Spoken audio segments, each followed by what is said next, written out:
মা মরলে মা পাওয়া যায়, বাপ মরলে বাপ পাওয়া যায়, বউ মরলে বউ পাওয়া যায় না। মুরব্বী চাচাই কয়, এই বেদব, তোর মা বাপ মরার পরে ফাইলে কেমনে আর বউ ফাইলে না কেমনে, এটা বুঝাই দে, তোর গানের ব্যাখ্যাটা দে।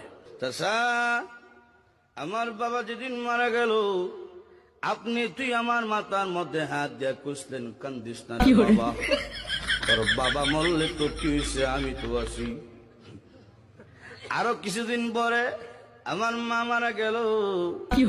মা মারা যাওয়ার পরে এলাকার বৃদ্ধ বৃদ্ধ মহিলা আয়া কইল, কান্দিস না রে, সব একদিন মরতে হইব, কান্দিস না, তোর মা মরলে কি হয়েছে, আমরা তো আছি রে বাবা। আরো কিছুদিন পরে আমার বউ মারা গেল। বউ মারা যাওয়ার পরে এলাকার কোনো বেচ্চাইয়া কইল না, কান্দিস না, আমরা তোর লাগে আছি।